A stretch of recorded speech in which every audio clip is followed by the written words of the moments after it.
Welcome back, ladies and gentlemen, to Canadian Football Central. CFL content for the fans, by the fans.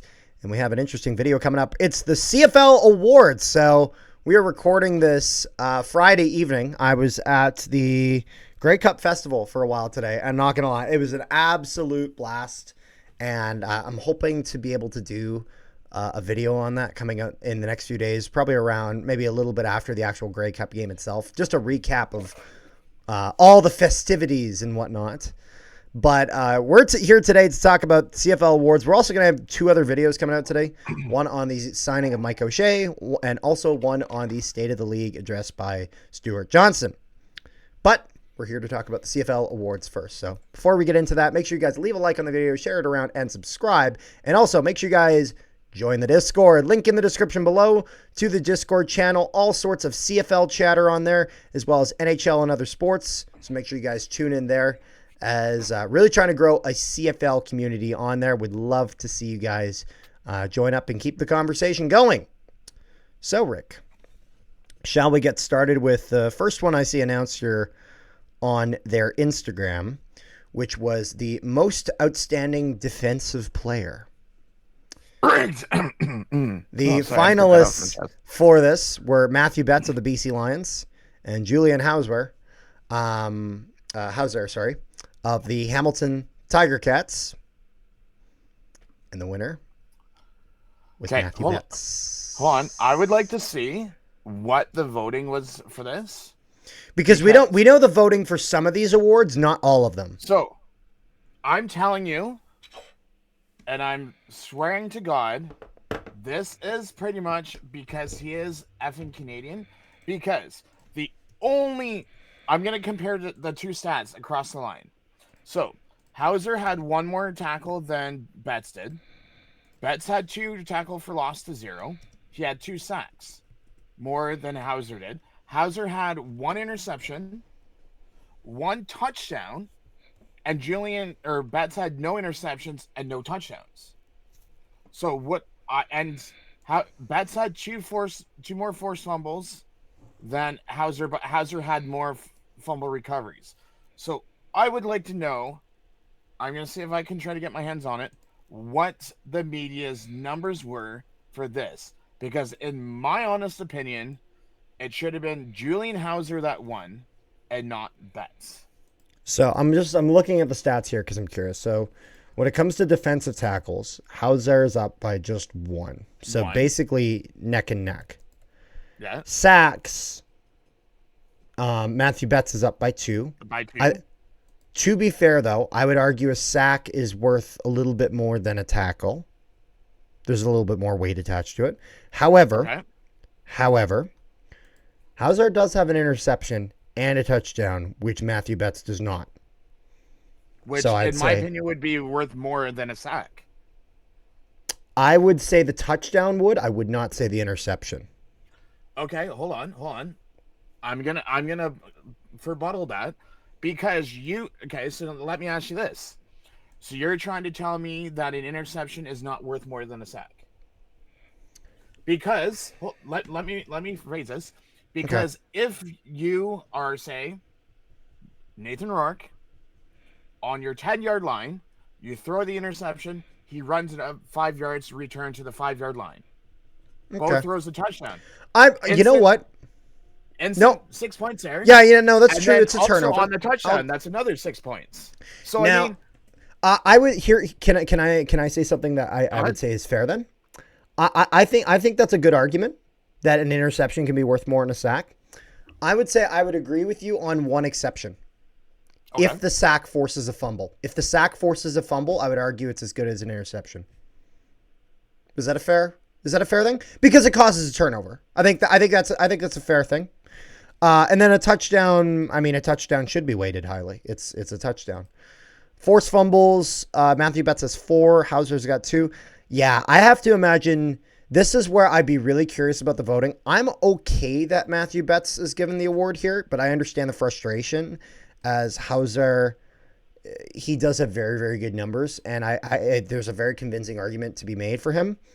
And so I think it'd be really interesting to see the numbers on the voting here, because I think this should have been a very close vote. If it wasn't, I think that's a little bit concerning. That's why I want to see what the votes are on. Yeah, because we know it just for MOC and MOP, correct? I haven't seen votes for anything else. I only know for MOP. Oh, I think I saw MOC. They put the votes out as well. I didn't. But it was more of. I'm not gonna lie, it was a bit of a landslide from what I saw. Which isn't shocking.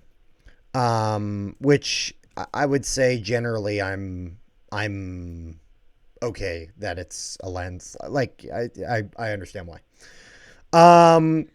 If we are looking at our next one though, this would go to offensive lineman of the year.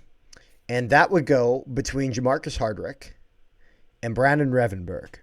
So, Riders O-lineman Hardrick of the Saskatchewan Roughriders, Brandon Revenberg of the Hamilton Tiger Cats, and Jamarcus Hardrick would take the cake here. Now, this is the unfortunate thing about O-linemen, is that besides just watching them play, there's not a good metric. Like, the best metric to judge them is watching how they play, because sacks given up is not a fair metric, because you're talking about just one of them, not the O-line unit, which is why I almost would, there's a part of me that would actually prefer if the O-lineman of the year award was swapped out with the offensive line of the year and they gave it out as a group trophy to the 5 individuals. Because I think that's a lot better of a lot more of a fair metric. You know what I mean? But I understand why they don't, as the award ceremony is meant to be for individuals, an individual effort. So this is a situation. So as a Bomber fan, I love Yoshi Hardrick. I do. Brandon Revenberg's been very, very good though for the Hamilton Tiger Cats. I'm okay with this selection. And it's simply because there's not really, again, because it's an O-lineman, there's not really good data to track them on as an individual. And so because of that, I don't have any data that would say that they made the wrong choice. You know what I mean? Like, do you understand what I'm saying there, Rick? Yes. Which would then, shall we get to our next one here? Because our next one is the Tom Payton Memorial is a interesting one. Our next one before that is for the 2025 Jake Godner Veterans Award. And okay. And so for those who are not aware, this is the player best demonstrates the attributes of Canada's veterans: strength, perseverance, courage, camaraderie, and contribution to the Canadian communities. Every team got a nominee for this award. So the nominees were Sean White of the BC Lions, David Beard of the Edmonton Elks, Godfrey Onyeka of the Calgary Stampeders, Logan Furland of the Saskatchewan Roughriders, Brady Oliveira of the Winnipeg Blue Bombers, Keandre Smith of the Hamilton Tiger Cats, Dejon Brissett of the Toronto Argonauts, Justin Howell of the Ottawa Red Blacks, and Jeffrey Canton-Arcu of the Montreal Alouettes. And the winner would be Logan Furland, which, again, I'm not going to their charity. Like, I don't know exactly what all they do off the field in that regard. And so generally, I don't think anybody has a problem with him getting this award. And I think the same thing would go for the next one here, which is the Tom Pate Memorial Award, which, if I'm looking here on the CFL press on CFL.ca, I don't even see them have any finalist notice, because I don't even know if there were any finalists. As my understanding is, this is an award selected by the CFL Players Association, the Tom Pate Memorial Award. That I have no idea. I'm just going to search it up here. Yeah. So this is essentially it's a sportsmanship award, and it is selected by the CFLPA, the Players Association.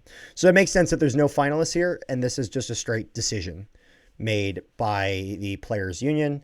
So that would be given to Andrew Pearson of the BC Lions, again, it's a sportsmanship award. Nobody's going to complain about it. So, shall we get to the awards that people might complain about, Rick? Depends on which words you're talking about, my friend. Well, the next one are going to be one of the two players at the award ceremony who came away with two different pieces of hardware. And this will be to the most outstanding special teams player. The nominees were... What'd you say, sorry? No, it's not the one I thought it was that you're gonna go, but okay. No, well, we're saving the main event for the end. Don't worry, Rick. That's not the one I was talking about. So this will be to the most outstanding special teams player. So the nominees were, the finalists, I should say, were Trey Vavel of the Winnipeg Blue Bombers and Lyram Haralahu of the Toronto Argonauts.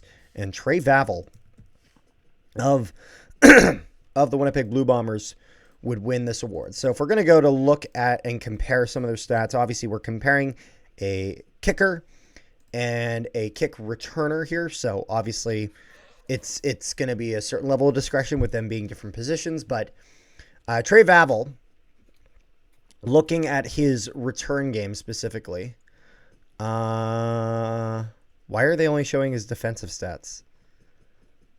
Are they not? Do they not show? Hold on a second. Give me a second. Do they not show his? Go to your Discord. Go to your inbox. Just sent you the link. Okay, yeah, because for some reason, if I just search Trey Vavel CFL on his profile page, it only shows his defensive stats. Yeah, they will only. You probably have to scroll down more. I scrolled down to the bottom and it didn't get me anything. Thank God they're updating the CFL website. More to talk about that in the State of the League video we do. But if we're looking at punt and kickoff returns as a combined category, Trey Vavel was first in the league with 957 return yards, an average of 12.8, his longest being 97. He had a single touchdown. He had a punt return touchdown. Okay, because they keep them separate. Oh, okay, I see. So this is one punt return touchdown, two kickoff return touchdowns. Now, I wish it would include missed field goal returns in here as well, as I believe he has a touchdown from that as well, but I could be wrong. But he did very, very well.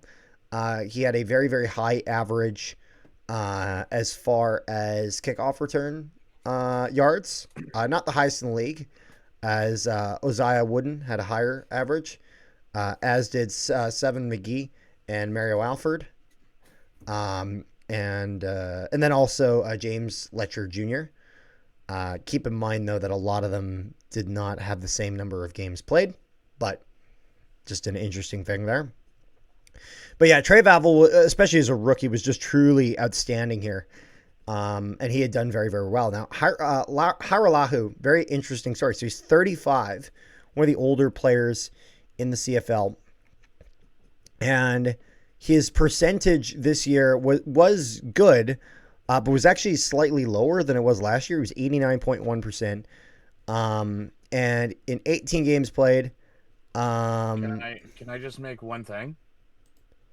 If you go to the stats section of our Discord, Noah put up like an actual breakdown of the kicker stats. Yes, that's true. Actually, this is another reason why you should join the Discord.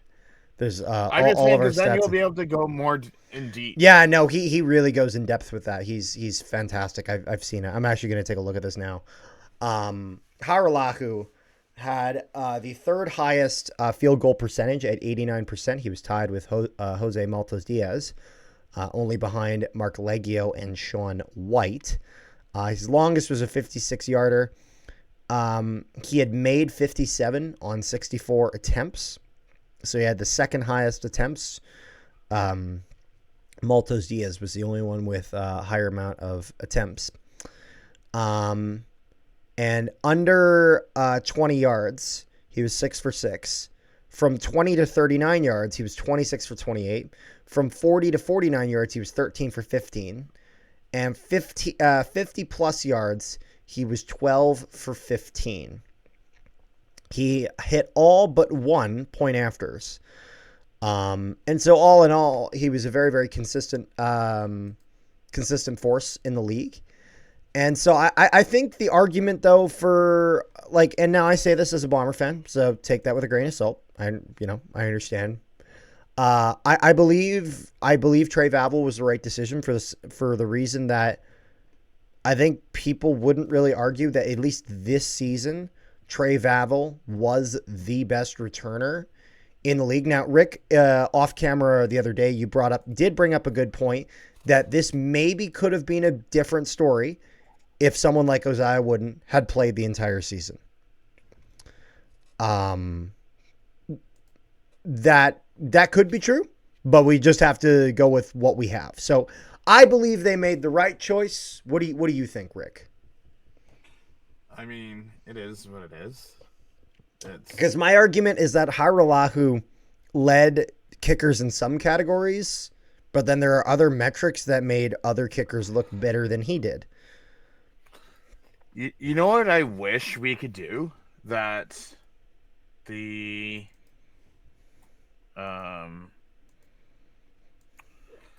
CFL does not do? What do they not do?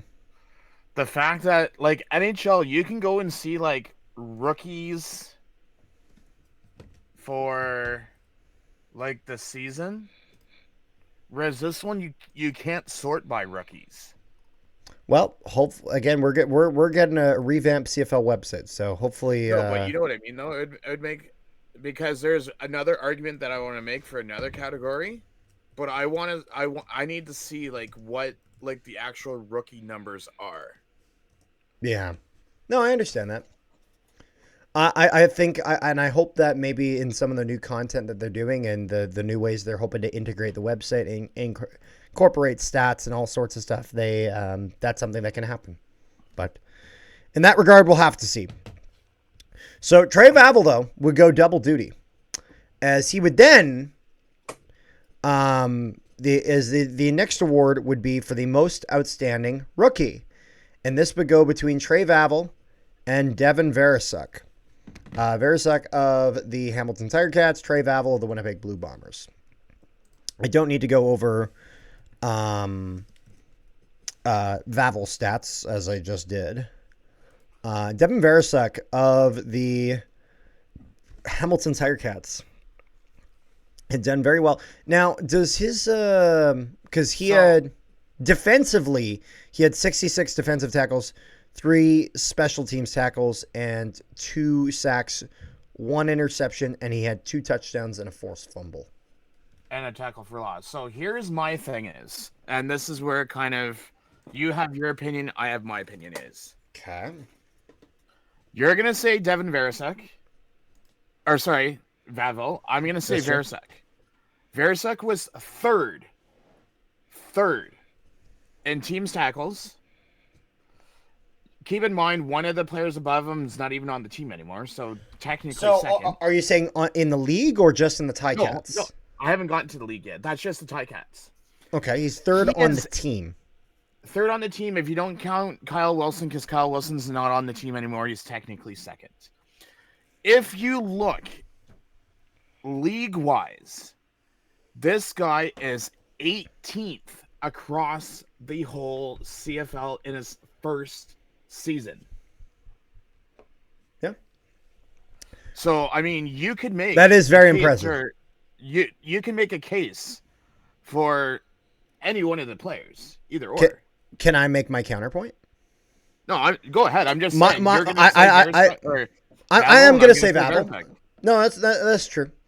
And the 2 counterpoints I make is, firstly, when Nick Anderson won it as a linebacker, when he won Most Outstanding Rookie, he was number 1 in the league. Yeah. So that was deserved for that reason. My thing where I struggle to see the argument for Veresuk, where I think the argument on Julian Hauser is a lot stronger than it is on Veresuk here. And the reason is simple. Trey Vavel was number 1 of all returners, regardless of if they're a veteran or a rookie. He was number 18, which is very good. That is very good. I do not want to take that away from him. I want to make sure that's very clear. Give me on paper the exact rookie numbers for defense and I can guarantee you he will be number one. That and that's probably true. I'm just saying is that Vavel was not number one of rookies in returners. He was number one of everyone. Rookies, Again, veterans, like I said, all sorts. You're going to have your opinion. I'm going to have that's my true. opinion. Fair enough. And that's where we will agree to disagree, my friend. But I do see your point. I will say one thing of Trey Vavel. He certainly has a fun sense of style. I don't know if you saw what he wore. Bit of a funky selection there, Trey. So, but shall we go to the last two here? As actually, firstly, I want to mention the Coach of the Year award was not given out at the CFL Awards, as is going to be given out at the CFL Combine. Why they're doing this, I have no idea. I think it's weird. I think it's a mistake, but I'm not going to judge it too much until I see how they do it. And if I still think it's a mistake, then I'll chat more about it then. But just want to clear it up. Corey Mace, Jason Moss, those are your nominees. Of course, they're coaching against each other in Grey Cup, but that will not be announced till down the line at the CFL Combine. Rick, is it time that we get to the two kind of main event? Is it time? Oh, I can't hear you, Rick. Here, Rick, maybe reset and rejoin. Sorry about that, folks. We lost Rick there for a minute.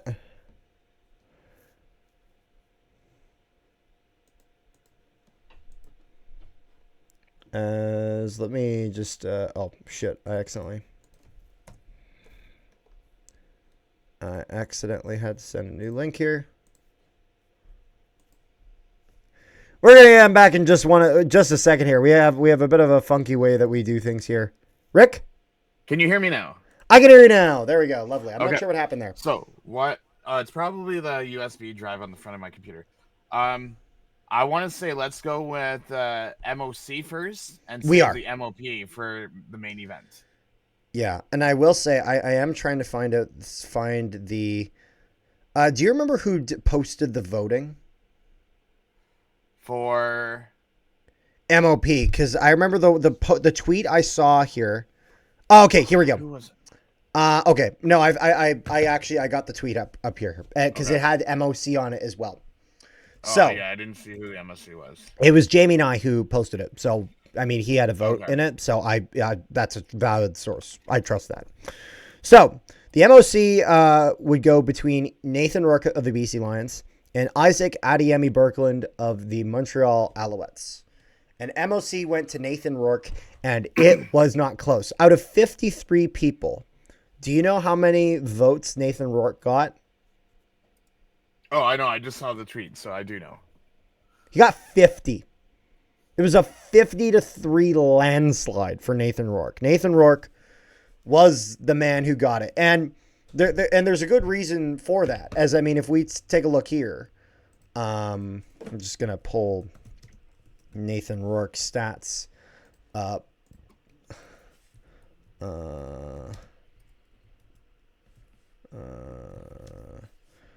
Yeah, if we take a look at Nathan Rourke here, Nathan Rourke this year threw for 5,290 passing yards on 500 attempts, 352 completions.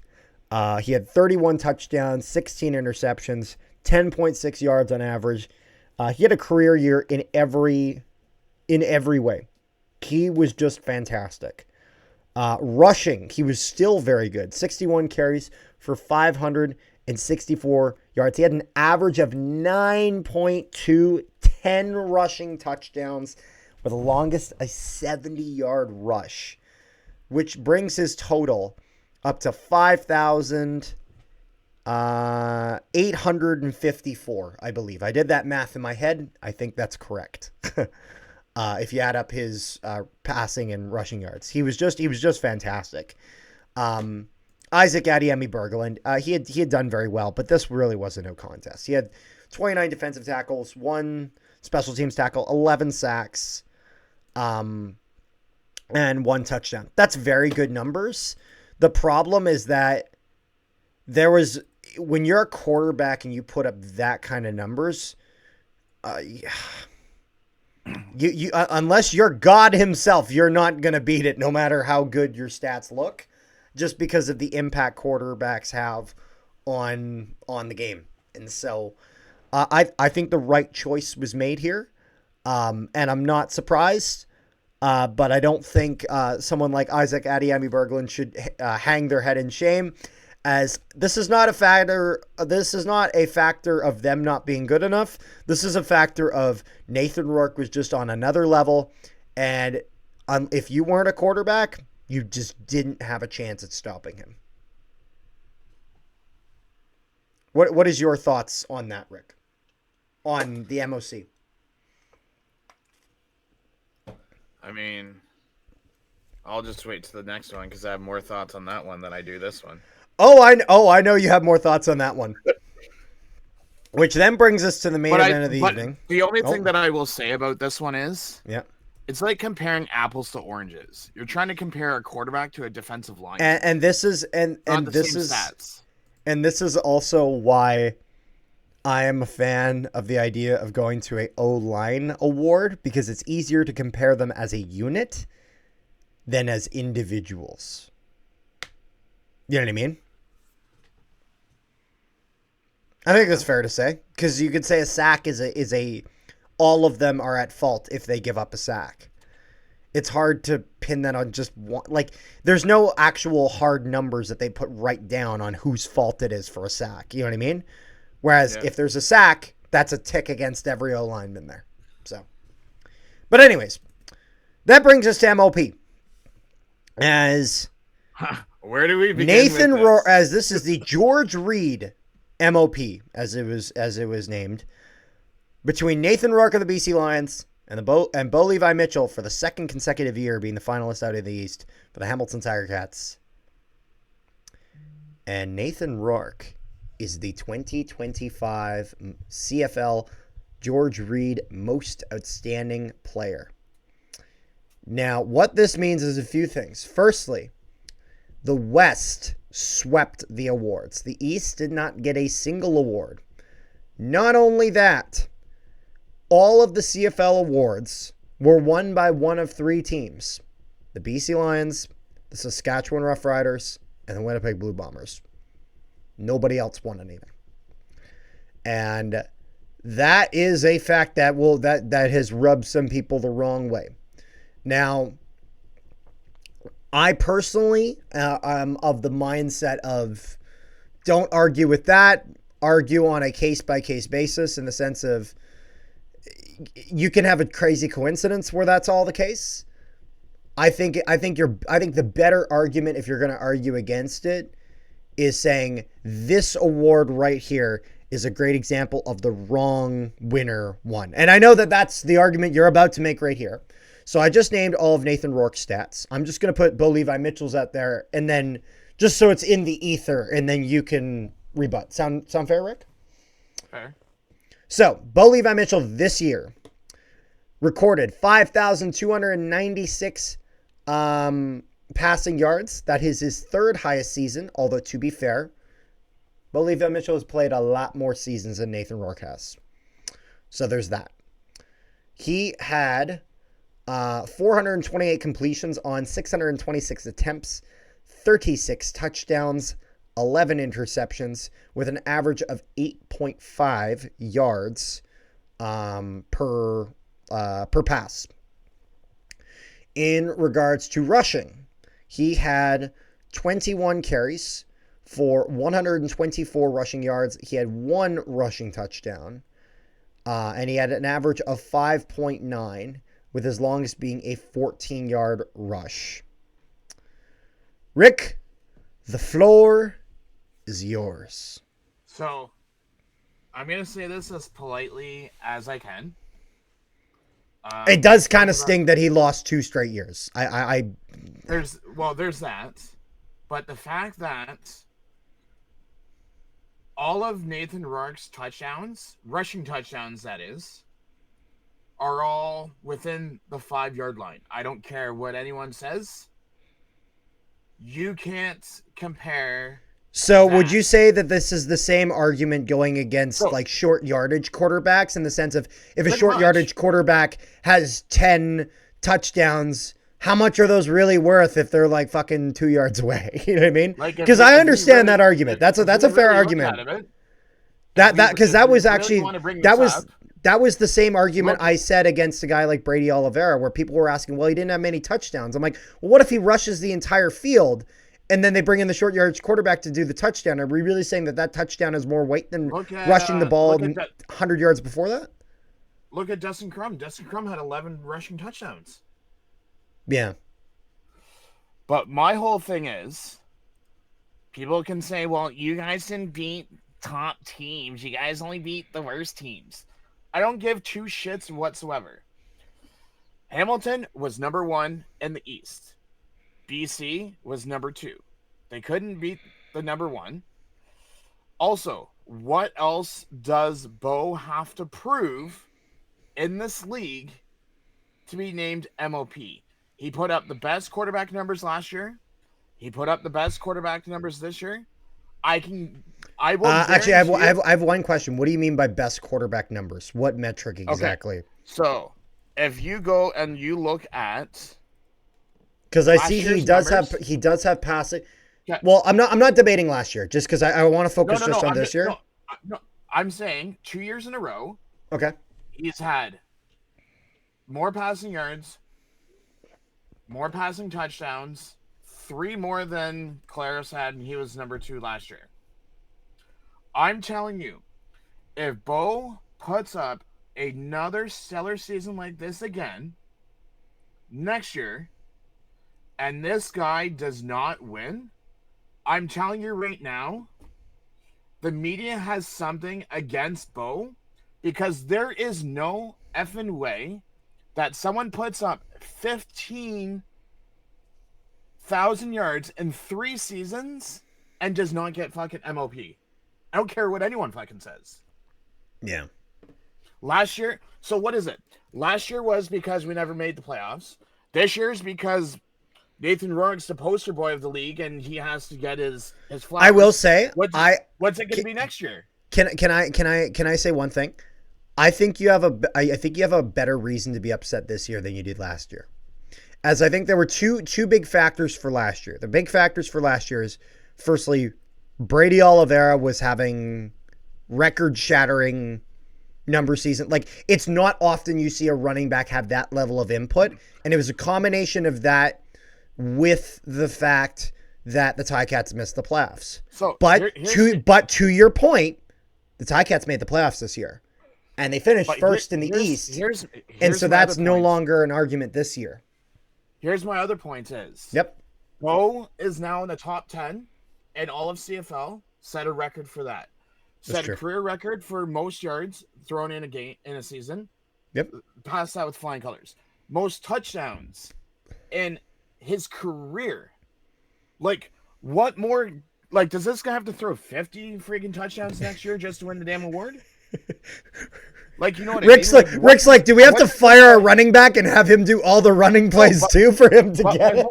My whole point is, like, what does this guy have to do? Yeah. To win the award? No, I understand. No, that's a fair argument. I'm going to be honest. My personal take on it was that I would have, in regards to MOC, I think Nathan Rourke was clearly the right choice in MOC. For the George Reed MOP, as someone who is not a Ticat fan or a Lion fan, I would have been okay with either winner. I think I would see, if I saw Nathan Rourke win it, I'm like, you know what? I understand. I get it. And I think if I saw Bo Levi Mitchell walk out with that award, I'd be like, you know what? Makes sense. You know, with all the numbers he did, with where they finished in the playoffs and where he brought them, where he led that team. Fair enough. Here's what you do, and people are going to say I'm stupid for saying this. The East media votes for the West, and the West media votes for the East. Well, this is actually this brings up an interesting thing that I wanted to talk about, which was we had a fun discussion beforehand on things that are good about the rules, about not the rules, that are good about the awards, and things that are bad about the awards. I want to firstly bring up a suggestion. The CFL needs to ditch from the awards the one East nominee and one West nominee. They need to ditch that. That's stupid. There are numerous instances where the two best options are from the West or from the East. And so once you get your finalists, it's a foregone conclusion of who's winning. So, because of that, to solve this problem, there is a simple solution. Like the NHL, the National Hockey League, have 3 finalists that are regardless of division. You could have 3 West, you could have 3 East, you could have 2 West and 1 East, you could have 2 East and 1 West. Who cares? The 3 best. Now, one point that you did bring up, Rick, and to be honest, I'd be okay if they didn't have this, but I that's a fair concession I'd make. Is, correct me if I'm wrong, you had said that if they were to do the format that I am recommending, that you would like to limit it to 1 player per team. Is that correct? Oh, your mic is off.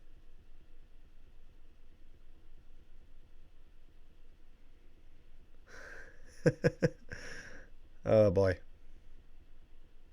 I can't hear you again. You're going to need to disconnect and reconnect.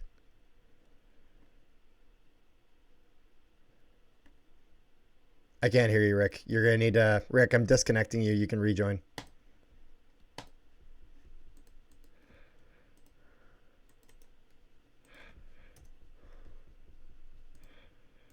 Oh, my. Rick's microphone keeps disconnecting today. I'm not sure what's going on with it, but... Again, my apologies.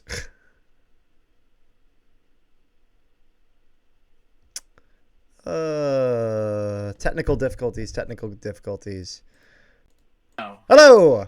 Not sure what keeps happening with your mic there, Rick. No, you know what it is? I gotta fix the front of my computer because it's USB port that's in the front of my computer. Yeah, fair enough. I have something that I can plug it into. I just gotta find it. So would you anyways, but we'll finish this video the way we're doing it. Would you agree with what I was saying? So what I was saying was, yeah, if they went with the 3-player instance, they should limit it to 1 per team, right? No, I wasn't even saying that. Oh, okay. Like, it was the whole comment where I would say, okay, well, if you're doing 3, you could potentially. Well, I mean, I probably did say 1 per team. I think you did. You can say, if you're doing 3, you could even throw Kenny Lawler in that discussion of MOP because the guy. Yeah, no, I'm just saying you should have 3 finalists, and it should be regardless of what division they're from. If that means 3 West, if that means 3 East, so be it. Doesn't the NHL do 3 of the same division, or? Nope. The NHL does 3 league-wide. West, East is irrelevant when it comes to the NHL awards. And it doesn't matter. And it's not doesn't matter if they're on the same team or not. I don't know if that's a rule. I've never seen that be the same instance. I will be fair, to be fair here. Yeah. Because usually it just doesn't align like that. But that's fine if you have that rule in. Because even if you could keep the current format of each team making a nominee for each award. Mm-hmm. But then the thing here is that now you're not limited to 1 East, 1 West. Just do 3 total. And then at that point, have them vote on that. And that to me makes a lot more sense and is a lot more fair, as there are certain people that have not been nominated who, because again, if we're looking at a kicking percentage, Shaun White had higher numbers than Haralahu did, but he wasn't nominated because like he wasn't a finalist because he lost to Trey Vavel. Even though you can make an argument that Shaun White is a better finalist than Liram Haralahu. So what I'm saying here is that this wouldn't be a problem if you just had a 3-person format and then all 3 of them can be finalists and then you can have your 1 winner. That to me makes a lot more sense. But that is the way I would do it. That is a change that I would make. Now, you had an interesting suggestion regarding votes. Which, firstly, I think just as a general change, if we're going to keep the rules in its current stance, and no matter what they do moving forward, the votes should be public. We should be able to see not only how many votes for each, but who votes for each. Mm-hmm. I think that should be public information. Because here was my thing, was the fact that when we were talking earlier is I brought up the points that coaches should have a vote, I can agree with that. and then we went back and forth. You said no, I said yes. Well, why On not on have what? on the non-players Yeah, I that were disagreed that no, players I'm, should I'm have a just vote. saying. Yep. So because if you think about it, all you could stack the uh the voting where it's like the one, okay, Berglund had a great season for Montreal. I still say that it shouldn't have been 50-3. I'm. You know what my I mean, thing is, Berglund was one of because the top defensive ends do you know why they go with the analysts? Because there's a few reasons. Number one is every other league does it, like the NHL does it. Do you know why they go with them or no? because The reason they watch them every week. it's not just that. As part of journalistic integrity, the general standard is that they are to try them to, like, as part of their professional responsibility as a journalist. Mm-hmm. It is their responsibility to try to the best of their abilities to be as unbiased and impartial as possible. And now, I'm not saying they always succeed on that. I'm saying that is technically a part of their job.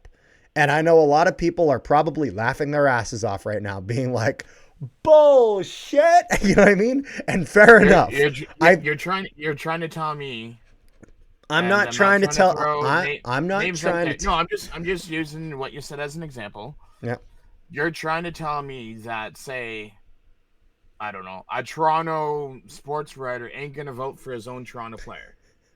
Like, let's be real here. We are aware that if Michael Ball got a vote, who the fuck he's voting for. We know this, okay? Like, but anyways, that's the reason they go with it. Whether it's a good reason or not, that's just the reason they do it. I agree that coaches should have a vote. Or at least head coaches. Maybe you can include offensive and defensive coordinators. I'd say head coaches, anyways. Maybe we'll see. I'm recording, Zach. Leave me alone. Here, 1 second, please. Please. Yeah. Okay. So I would say coaches do for sure. I wouldn't say offense or coordinators or defense coordinators, but I would say head coaches. Yeah, that's fair. Maybe, if anything, maybe GMs, if that. Maybe. But those are the only ones that I would consider. Yeah. No. Yeah. I wouldn't want players because again, the big thing, the big concern I have is this turning into a bit of a popularity contest, rather than a true decision on who's the best. The one thing I will say, and this was, I think there should be a award that is fully fan voted, like the CFL Player of the Year as voted by the fans. I think that would be really fun. And just kind of a fun thing, kind of like how the NHL All-Star Game used to have the crazy shootout where people did ridiculous things, not because it was where a guy would like have like a mini stick or have his kid come out there, like just bullshit like that. It's just fun. Mm-hmm. It's engagement. I think that's good. So I think a CFL Player of the Year as voted by the fans would be a fun award to have. I also think that fans should be able to vote. And when I say they should be able to vote, I don't mean an official vote. I mean they do their own fan vote. And then at the end, after the awards come out, the CFL says, these are the people that voted and this is who they voted for. And the official votes for, let's see, Nathan Rourke to Isaac Adiemi Berglund. Like, for example, 50 to is that, yeah, it was 50-3, which meant that Nathan Rourke mathematically had 94% of the vote. Amongst fans, Nathan Rourke had, I don't know, 60% of the vote, and Berglund got 40. I'm pulling numbers out of my ass. Yeah. But I think it would be cool to have that comparison between the fan input and the actual input. Again, the fan input would not be able to actually determine the winner of the award, but it would just more be just a fun thing that you could have. You could do posts about it. It's just a cool way to engage your audience, and I like that. You know, it'd be crazy. What? If you had, oh no, because they wouldn't. I was gonna say, could you imagine if there was a tie, but with there being 53 people, there wouldn't be a tie. Nope. And but that's even intentional. if it was, but I mean, even if there was 53, like one person wins by like one vote. Oh, you know what probably happens? I bet you if there's a tie, just go. I'm sure they probably just be like, "Hey, Stuart, you're the tiebreaker." It's kind of like the bullshit where if in the U.S. Senate they're trying to pass legislation and it's a 50-50, it goes to the vice president and he gets a vote. Like, you know what I mean? Where they just go to some random third party, and they get the tiebreaker. So I feel like that would probably be it. Just ask the CFL commissioner, and he's a tiebreaker. But to be fair, most often we don't have that instance. And again, because there's 53, that's not happening. And I feel like that's very intentional. So is there anything else that you have regarding CFL awards? I think we covered almost all of it. I have some promotions to do. Not about the CFL awards. Don't forget to check out the Canadian Football Central channel later on today, because this is going, or it may have already happened if it hasn't already happened, because I don't know when Carter's throwing these videos out. He just tells me. To be fair, we have a few videos we're doing tonight, so they're going to get thrown out at random times. Saturday, 12 and 3:15, the two UA Eastern time. Yes, playoff games will be. I don't know what your plans are for Saturday. I'm going to be at the CFL Fans Fight Cancer event, so I probably won't be there. Oh, okay. Even though that's at nighttime. Okay. No, it's not. It's 1 to 4. It's 1 to 5. Oh, is it? Okay. 1 p.m. to 5 p.m. So yep. I will be doing the OUA playoffs. And then Sunday, I will be doing the Grey Cup. Yeah. So that's the plans for this weekend. So make sure you guys tune into that. We got a lot of wonderful stuff there. So make sure you guys leave a like on the video, share it around, and subscribe if you haven't already. Again, we also have our Mike O'Shea signing video that's going to be coming out, as well as covering the CFL State of the League address. And our thoughts. And if you haven't already, make sure you guys join the Discord. Link in the description below to our Discord. Trying to build a great CFL, NHL community over there, all that sort of stuff. So make sure you guys join up and keep the conversation going there. So peace, love, and positivity, all you wonderful people at home. We'll see you guys next time.